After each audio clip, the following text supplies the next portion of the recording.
synthetic biology, in a way, you know, it's frightening, but I'm very sympathetic to this in many ways, that it would be nice to get a more water efficient plant, but still, it would still need water.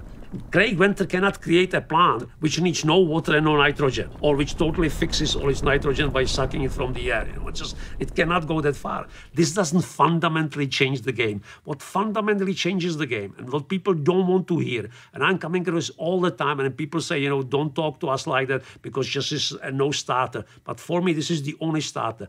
We have to use less. The poor people need more. There is no doubt about it. There is no discussion there, really, right?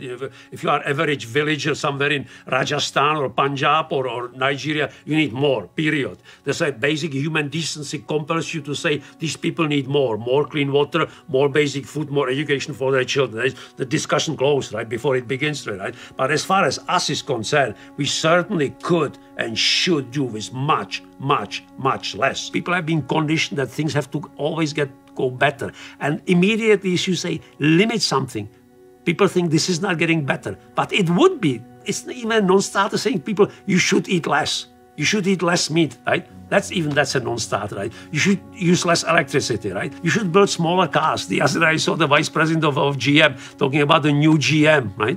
And one of these journalists asked him rightly, you know, but your cars are still so heavy. And he says, yes, we are working on it. What is there to work on it, right? There are so many things which we could do, you know, not to surrender our standard of living, not to kind of live in a gutter, really, right? You know, but we don't need 1.5 ton car to go from red light to red light in a city, really, right? People are not willing to go back on these things. Most of them simply are not, because they've been totally hijacked by this material culture. Let's not underestimate this, you know, the persuasion, the power of this material culture is immense. It's just immense. When I've seen so many people being so genuinely unhappy that they cannot afford a $50,000 bathroom remodeling, right? I mean, there's something wrong with that value set, right? You know, because bathroom is a place where you should spend like whatever 10 minutes to take your shower and brush your teeth, right? So it doesn't have to be worse. But you know how much money people are. So again, on my mind, because we are thinking about redoing our bathroom, right? So it's on my mind. So it's very interesting. So for me, it's a chore because it has to be done, really.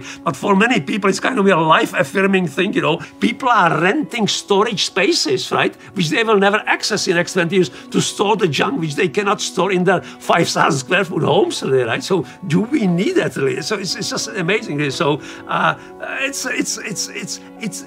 this is very difficult to put the genie in the bottle. So everything is defined in this material thing.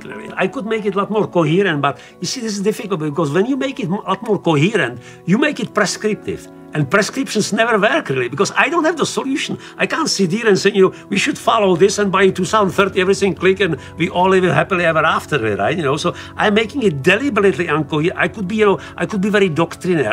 But you see, I lived for 26 years in a communist society. I'm inoculated against any doctrinaire grand solution saying, you know, this is the pattern, this is the master, this is the paradigm which you have to follow, you know. I'm just totally set against it. So I'm making things deliberately kind of, you know, messy, inchoate, uncoordinated, because that's how life is. We don't know what pattern will emerge. As long as we are living amidst of this sea of affluence and opportunities and material riches, it's just very difficult to make this individual, voluntary, resolute step and saying enough, back, limit. Very difficult.